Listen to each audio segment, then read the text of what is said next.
دستش اندازه بخیزه بگیره برود. ایره فقط یا میکنن رد بوینی که کسانی که نافذن هستند. برای این سبب خدا برکت بیاد. مادرامون هم میفهمونیم، خواهرامون آیله هامون هم میفهمونیم که گشتن خصوصا برای زن حرام است. گشتن حرام است.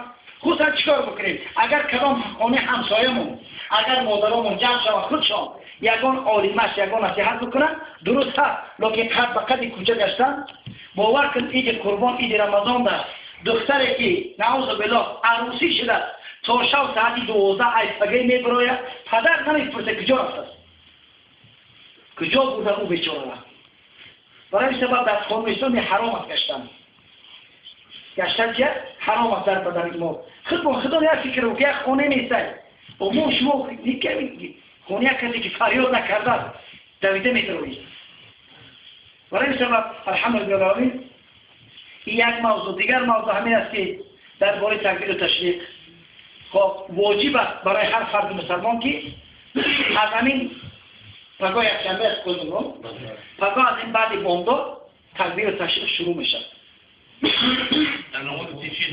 از بامداد از نماز بامداد بعد نماز فرض حرام داده با آواز بلند چی میگه؟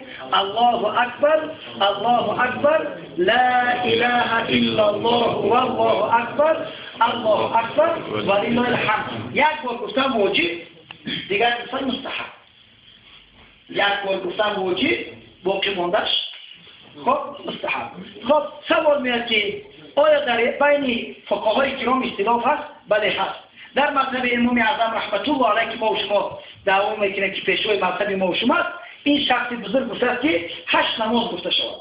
از پگاهی سر میکنی از بامداد تا عصری روز عید قربان، تا عصری عید قربان. این قولی حضرت امام اعظم ابو حنیفه رحمت الله علیه. لیکن قول امام ابو یوسف و قول امام محمد رحمهم الله، این دو شخص بزرگ میگن نه، تا 23 نماز است. تا چه نماز است؟ 23 نماز. پگاه روز یکشنبه 5 نماز، روز دوشنبه 10 نماز، روز سه‌شنبه روز چهارشنبه 20، روز پنجشنبه تا نماز عصر چند شد؟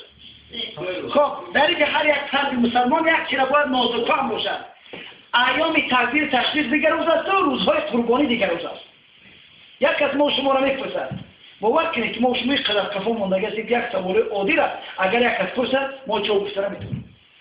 خودمون همه قدر دورا میگیریم کنیم یک روز بود رویت رنگ هم نعوذ هم خیلی شرکی خب گوسفند بیشتر است که بچه‌ها گوسفند گرفته بعد این دست کارت چرا کتا ازرات شما مسلمان مثل مینی مسلمان از مولای ما در از کریسیت کرده. برایش در حل و بیالارمی چکار کنیم؟ یعنی ایام تکبیر تشریق دیگر روز است و روزهای قربانی میکنه دیگر روز است. مثلا قربانی در ما و شما که زندگی میکنیم در این شهرها بعد از نمازی یعنی چیز عید قربان خوندن مستحب است که سنت جناب رسول اکرم است که باید ما و شما از قربانی چیکار بکنیم؟ شروع کردن خوردن از قربانی سر بکنیم. از قربانی اگر کسی قربانی داشته باشد خودش بکشد، خودش چیکار کند؟ ذبح بکند. لیکن اگر نمیتوند یگان آدم مسلمان چیکار کند؟ بکشد. حتی جناب رسول اکرم صلی الله علیه فاطمه رضی الله تعالی عنها را میگه که بیاد همینجا بیاد وقتی کشتنده با مجرد همون خون جاری شدن الله سبحانه و تعالی گناه ما و شما را میبخشد. حتی ببینید که قدر قربانی کردن که یعنی اگر یک از بنیت قربانی از گاو خرید یا که یک گوسفند خرید همون زنده صدقات کرد آیا قربانی ساقط میشه؟ نه ساقط نمیشه، برای که در نزد الله رضایت خون قدر دارد. رضایت خون قدر دارد. خود در بابی تقسیم کردن یا نکردن قربانی را در مردم تقسیم کردن یا نکردن. خب درست است که همش تقسیم بکن، درست است که یگان گرم تقسیم نکن، درست است که همش بوده مردم، درست است که همش قیله کن تا سال هم خورده کیف کن بگرد یگان باقی ندارد. لیکن مستحب است که کسی اگر خوب باشد تیز باشد سه یک چکار بکنند در برادر مسلمان سه یک تقسیمات بکنند. خب در بابی قربانی کردن بعد نماز عید قربان شروع میشه تا که تا روز هفتم ششمی روز سوم، روز یکشنبه، روز دوشنبه، روز سه‌شنبه. 3 روز قربانی کرد چه درست است تا آفتاب شدن.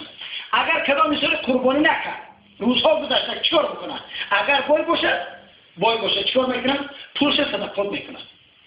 پول قربانی را میبرد 500 سوم کمبغل را تقسیم میکنن. گوسفند میانه حاضر چند سوم است؟ 500 سوم.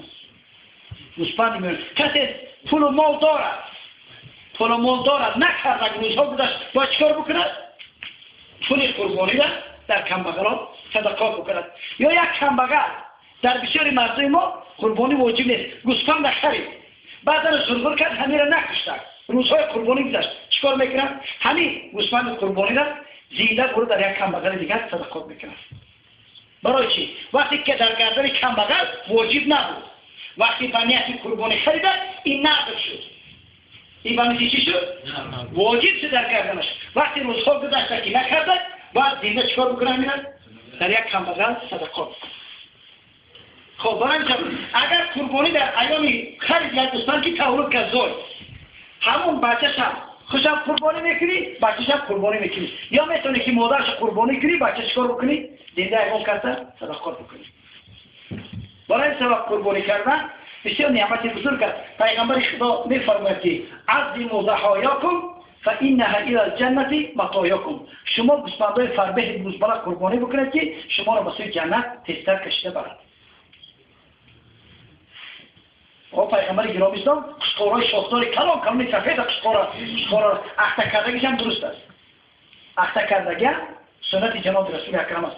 خب بریدگی گوشا نمیشه، لیکن اخته کردگی پیغمبر خدا قشقورای اخته را چیکار میکرد؟ قربانی میکردن. خب چشمش عیب نداشته باشد، گوشش عیب نداشته باشد، یعنی اگر حرکت بکنی یگان ازش عیب نداشته باشد. با وجود که در مطلب امام اعظم رحمت الله علیه که اجازت میده که اگر تو سیکش گوش کم نباشد با کی ندارد، لیکن در بعض فتوا میگه که عموما عیبدارش استفاده نبر خوبتر است. عموما عیبدارش استفاده نبر. برای سبب خدا برکتون در قربان خیلی نعمت بزرگ است. بتونیم کمبغلا یردم کنیم. وقتی قربانی را کشتیم میدونیم که در همین همسایه هم کمبغل است 1 کیلویی 2 کیلویی در یک کیلو کا بگیریم برای ما دراشون چیکار بکنیم؟ یعنی بودیمشون چقدر ثوابی دیپو میشه. فهمیدیم تکبیر تشریقه. خداوند برکتون دید نمید بوبی یعنی تکبیر و تشریق. اگر بسیار اون مردت هست دعوت یک دعوت درسته رفت. نه همین هم مقصدی که تو وقتی داری خونی وای رفتی تو بیفاره چی دارد تو؟ اگر به شرط دوست باشه بیاد در خونی ما بشینی برای با کی ندارد. نه که تو داری خونی رفتی زمان سجه خیلی برای مجبورت کتی عروسی قبل 6 دسته چی میشه؟ کار لخل میرسونی باشه یکون نیت دارد